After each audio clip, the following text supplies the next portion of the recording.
യേശുവിൽ ഏറ്റവും പ്രിയപ്പെട്ടവരെ, ഡെയിലി ബ്ലെസ്സിങ്ങിലൂടെ നമ്മൾ കേൾക്കാൻ പോകുന്നത് ദൈവത്തിൻ്റെ വചനമാണ്. ഓരോ ദിവസവും അനേകരുടെ ജീവിതത്തിൽ അത് ദൈവപ്രവർത്തികൾ സംഭവിക്കാൻ കാരണമാകുന്നുണ്ട്. നിങ്ങളെ പ്രത്യേകം ദൈവകരങ്ങളിലേക്ക് സമർപ്പിച്ച് പ്രാർത്ഥിക്കുന്നു. അതിരാവിലെ ഈ വചനം കേൾക്കാൻ താല്പര്യത്തോടെ, സന്തോഷത്തോടെ, പ്രതീക്ഷയോടെ ഈ വചനങ്ങളെ കേൾക്കാൻ, ഈ പ്രാർത്ഥനയിൽ പങ്കെടുക്കാൻ 5-10 മിനിറ്റ് ഒരുമിച്ച് ആയിരിക്കാൻ, ഇതൊക്കെ ദൈവം ഒരുക്കുന്ന സമയത്തെ പ്രയോജനപ്പെടുത്തുന്ന ഓരോരുത്തരെയും ഓർത്ത് ദൈവത്തിന് നന്ദി പറയുവാണ്. പല ആവശ്യങ്ങളോടെയാണ് പ്രാർത്ഥിക്കുന്നത്. പ്രത്യേകിച്ച് ഈ വരുന്ന പ്രാർത്ഥനാ ദിവസങ്ങളിലൊക്കെ, വ്യാഴം വെള്ളി ദിവസങ്ങളിലൊക്കെ SLC പരീക്ഷ കഴിഞ്ഞവരും +2 കഴിഞ്ഞവരൊക്കെ ഇനി എന്തെടുത്ത് പഠിക്കണം, എങ്ങനെ മുന്നോട്ട് നീങ്ങണം, എന്താ ചെയ്യേണ്ടതെന്ന് ആലോചിച്ച് ടെൻഷനായിട്ടൊക്കെ ഇരിക്കുന്നവർ കാണും. നല്ല ചില തിരഞ്ഞെടുപ്പുകൾ നടത്താൻ, നല്ല വഴികളെ തിരഞ്ഞെടുക്കാൻ ദൈവം ഓരോരുത്തരെ സഹായിക്കും. എഴുതി കിട്ടിയ പ്രാർത്ഥനകളെ ഓർത്ത് പ്രാർത്ഥിക്കുന്നു. മദ്യപാനത്തിൽ ലഹരിക്ക് അടിമപ്പെട്ടു പോയ വ്യക്തികൾ ജീവിതത്തിൽ തിരിച്ചു വരാൻ, തിരിച്ചറിയാൻ, മാനസാന്തരം സംഭവിക്കാൻ പ്രാർത്ഥിക്കുവാണ്. ഇന്ന് ഈ ദിവസം പ്രാർത്ഥനയോടെ, പ്രതീക്ഷയോടെ, സന്തോഷത്തോടെ ഈ വചനം നിങ്ങളുടെ അടുത്ത് എത്തിക്കുകയാണ്. വിശുദ്ധ മത്തായി എഴുതിയ സുവിശേഷത്തിലെ 7-ാം അധ്യായം 24-ാമത്തെ വാക്യമാണ് വായിക്കാൻ പോകുന്നത്. 24-ാമത്തെ വാക്യം: എൻ്റെ ഈ വചനങ്ങൾ ശ്രവിക്കുകയും അവ അനുസരിക്കുകയും ചെയ്യുന്നവൻ, എൻ്റെ ഈ വചനങ്ങൾ ശ്രവിക്കുകയും അവ അനുസരിക്കുകയും ചെയ്യുന്നവൻ പാറമേൽ ഭവനം പണിത വിവേകമതിയായ മനുഷ്യന് തുല്യനായിരിക്കും. ഒന്നും കൂടെ ആ വാക്യം വായിച്ച്: എൻ്റെ ഈ വചനങ്ങൾ ശ്രവിക്കുകയും അവ അനുസരിക്കുകയും ചെയ്യുന്നവൻ വിവേകമുള്ളൊരു മനുഷ്യനാണ്. പാറമേൽ ഭവനം പണിത വിവേകമുള്ള മനുഷ്യനെ പോലെയാണ്. 25-ാമത്തെ വാക്യം: മഴ പെയ്തു, വെള്ളപ്പൊക്കമുണ്ടായി, കാറ്റൂതി, ഇതൊക്കെ വന്ന് ആ വീടിനെ ആഞ്ഞടിച്ചു, എങ്കിലും അത് വീണില്ല. അങ്ങനെ എഴുതിയിട്ടുള്ളത് വീണു പോയില്ല. ഞാനൊരു വാക്ക് അതിനോട് ചേർത്ത് വായിക്കുകയാണ്. അങ്ങനെ പണിത ആ വീട് വീണില്ലെന്ന് മാത്രമല്ല, അങ്ങനെ പണിത വീട് വീണുപോകാൻ ദൈവം അനുവദിച്ചില്ല. ആ വാക്ക് നമ്മൾ ശരിക്കും ചേർത്ത് വായിക്കണം, ചിന്തിക്കുവാണ്. അത് പാറമേൽ പണിത വീടായിരുന്നു, അത് വീണില്ല. നമ്മളങ്ങനെ വായിച്ചു പോവുക. എൻ്റെ വ്യാഖ്യാനമായിട്ട് പറയുക, അത് വീഴാൻ ദൈവം അനുവദിച്ചില്ല, സമ്മതിച്ചില്ല. ഏതാണ് വീഴാൻ ദൈവം സമ്മതിക്കാതിരുന്നത്, വീഴാൻ ദൈവം അനുവദിക്കാതിരുന്നത്? പാറമേൽ പണിത വീട്, ദൈവവചനം കേട്ട് അതനുസരിച്ചവൻ്റെ ഭവനം പണിത വീട് പാറമേൽ. പ്രിയപ്പെട്ടവരെ, നമ്മളൊക്കെ ജീവിതത്തിൽ പലതും ചെയ്യുന്നവരും മുന്നോട്ട് നീങ്ങുന്നവരും പണിതെടുത്ത് ഉയർത്തുന്നവരൊക്കെയാണ്. ചിലതൊക്കെ പണിയുന്നത് നമ്മുടെ തോന്നലിലാണ്. ചിലതൊക്കെ നമ്മൾ പണിയുന്നത് നമ്മുടെ പെട്ടെന്നുള്ള എടുത്തിയാട്ടത്തിലാണ്. ചിലതൊക്കെ നമ്മൾ ചെയ്യുന്നത് ഒട്ടും ചിന്തിക്കാതെയാണ്. ചിലതൊക്കെ നമ്മൾ പണിതുയർത്തുന്നത് പ്രാർത്ഥനയില്ലാതെയാണ്. ചിലതൊക്കെ നമ്മൾ പണിതുയർത്തുന്നത് ബുദ്ധിയുടെ കണക്കുകൂട്ടലുകളിൽ മാത്രമാണ്. ചിലതൊക്കെ നമ്മൾ പണിയുന്നത് അഹങ്കാരത്തിലും വാശിപ്പുറത്തൊക്കെയാണ്. അതൊക്കെയാണ് വേഗത്തിൽ വീണ് നിലംപരിശാകുന്നത്. എന്നാൽ ഏതൊരു വ്യക്തിയാണോ അവരുടെ ജീവിതവുമായി ബന്ധപ്പെട്ട കാര്യങ്ങൾ പ്രാർത്ഥനയിലും ദൈവവചനം കേട്ടും ആ വചനത്തെ ധ്യാനിച്ചും സമയമെടുത്തും ദൈവത്തോടുള്ള ബന്ധത്തിൽ പണിതുയർത്തുന്നത്, അത് വീണു പോകാൻ, അത് കുടുംബമാകാം, ജീവിതമാകാം, ഭാവിയാകാം, അത് വീണു പോകാൻ, അത് തകർന്ന് നിലംപരിശാകാൻ ദൈവം സമ്മതിക്കുകയില്ല, ദൈവം അനുവദിക്കുകയില്ല.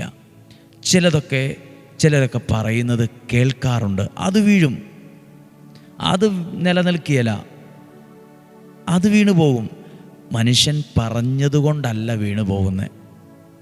എന്തെല്ലാം കാര്യങ്ങൾ നമ്മളെ നോക്കി പറഞ്ഞിട്ടുണ്ട്. അവൻ വീഴും, അവൾ വീഴും, അതൊന്നും മുന്നോട്ട് പോവുകയില്ല. പക്ഷെ നമ്മളെയൊക്കെ അത്ഭുതപ്പെടുത്തി അത് വീണിട്ടില്ല എന്ന് മാത്രമല്ല, അത് തല ഉയർത്തി നിൽക്കുന്നതിൻ്റെ കാരണം നമ്മൾ കണ്ടില്ലെന്നേ ഉള്ളൂ. അവർ പ്രാർത്ഥനയിലും ദൈവാലോചനയിലും നീണ്ട സമയം ദൈവവചനം ധ്യാനിച്ചുമൊക്കെ ദൈവത്തോടുള്ള ആ ഒരു ബന്ധത്തിൽ പണിതുയർത്തിയ ഒരു കാര്യം ആരെല്ലാം നോക്കി വീണുപോകത്തേ ഉള്ളൂ. ശരിയാകത്തില്ല, എങ്ങനെ ശരിയാകാനാ, അതൊക്കെ വീഴും, നോക്കിക്കോ, ഇങ്ങനെ പറഞ്ഞാലും വീഴാൻ ദൈവം സമ്മതിക്കുകയില്ല. ഞാനിങ്ങനെ ഓർക്കുന്നൊരു കാര്യമാണ്. ഒരു വ്യക്തിയുടെ വിവാഹം നടന്നപ്പോൾ ചിലർ പറയുവാണ്, ഇത് മുന്നോട്ട് പോവുകയില്ല, ഇത് ഭയങ്കര പ്രശ്നമാവത്തേ ഉള്ളൂ എന്ന് പറയുവാണ്. അത് കേട്ടവരൊക്കെയും ചിലപ്പോൾ അതിനെ സപ്പോർട്ട് ചെയ്ത് കാണും സാഹചര്യങ്ങൾ കൊണ്ട്. പക്ഷെ ആ കുടുംബം തകർന്നു പോകാതെ നല്ല സന്തോഷത്തോടെ മുന്നോട്ട് പോകുന്നത് വർഷങ്ങൾ കഴിഞ്ഞിട്ടും. എന്തായിരിക്കും അതിൻ്റെ ഒരു കാരണം? പിന്നീട് അതിൻ്റെ ഒരു കാരണം എനിക്ക് അവരുടെ ഭവനത്തിൽ നിന്ന് മനസ്സിലായി. അവരുടെ ഭവനത്തിൽ ഈ പ്രിയപ്പെട്ട വ്യക്തികൾ നന്നായി പ്രാർത്ഥിക്കുന്നവരാണ്.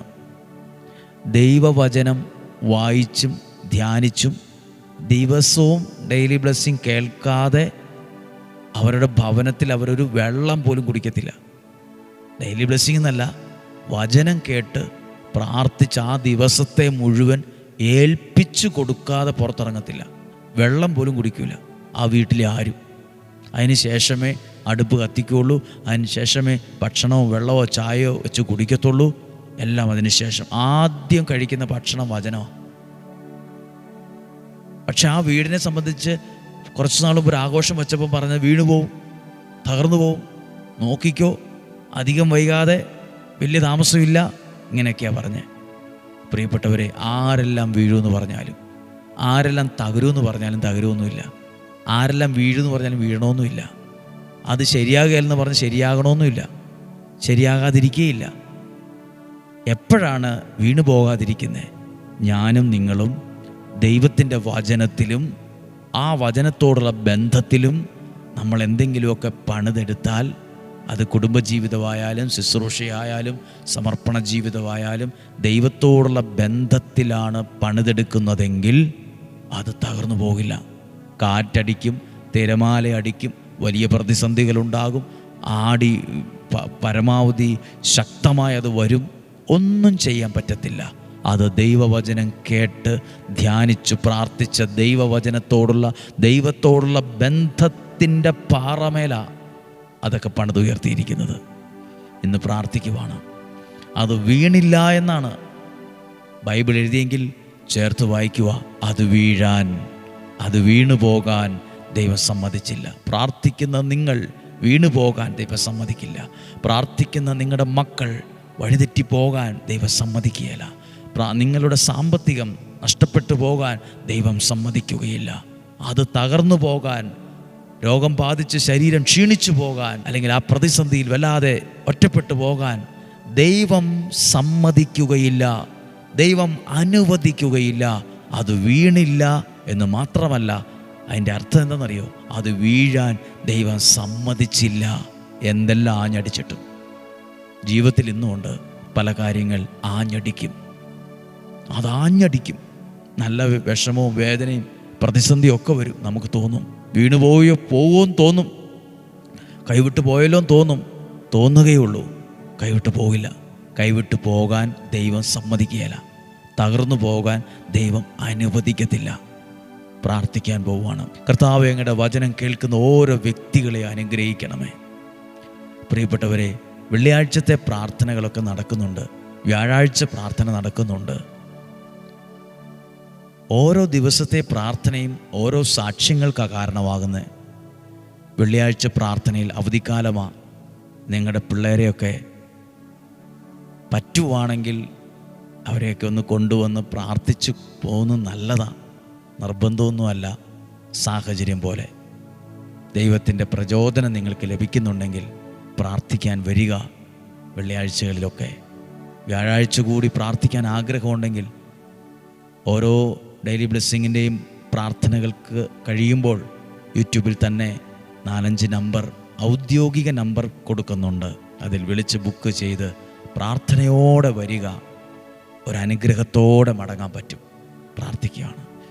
നമ്മുടെ കർത്താവ് ഈശോ മിശിഹായുടെ കൃപയും പിതാവായ ദൈവത്തിൻ്റെ സ്നേഹവും പരിശുദ്ധാത്മാവിൻ്റെ സഹവാസവും നിങ്ങളോട് കൂടെ ഉണ്ടായിരിക്കട്ടെ. നിങ്ങളുടെ കുടുംബത്തിൽ, നിങ്ങളുടെ യാത്രകളിൽ, നിങ്ങളുടെ തീരുമാനങ്ങളിൽ, ഇടപാടുകളിൽ എല്ലാം ഉണ്ടാകട്ടെ. രോഗങ്ങൾ, അപകടങ്ങൾ, ദുർമരണങ്ങൾ, മൂപ്പെത്താത്ത മരണങ്ങൾ, അപകടങ്ങൾ, ചതികളിൽ നിന്നും, വഞ്ചനയിൽ നിന്നും, നിരാശയിൽ നിന്നും, കുറ്റബോധത്തിൽ നിന്നും, ശരീരത്തിൻ്റെ അകവും പുറവും എല്ലാത്തരം രോഗങ്ങളിൽ നിന്നും ഞങ്ങളെ സൂക്ഷിക്കണമേ, സംരക്ഷിക്കണമേ. ദീർഘായുസ്സും ആരോഗ്യവും തരണമേ, സമാധാനവും സന്തോഷവും തരണമേ. ഞങ്ങളുടെ കുടുംബം, ഞങ്ങളുടെ അയൽവാസികൾ, ഞങ്ങളുടെ കുടുംബക്കാർ, ദേശക്കാർ എല്ലാവരും അനുഗ്രഹിക്കണമേ. ഈ വചനം എല്ലാ വീടുകളിലും എത്താനിടയാകണം. വചനം എല്ലാ വീടുകളിലും എത്തണം. വചനം എല്ലാ വ്യക്തികളും കേൾക്കാനിടയാകണം.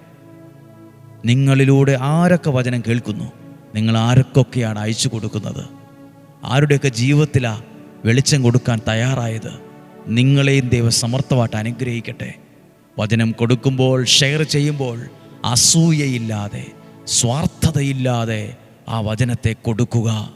എന്നേക്കാൾ അധികമായി മറ്റൊരാൾ അനുഗ്രഹിക്കപ്പെടട്ടെ. എന്നേക്കാൾ അധികമായി എൻ്റെ പ്രിയപ്പെട്ടവർ അനുഗ്രഹിക്കപ്പെടട്ടെ.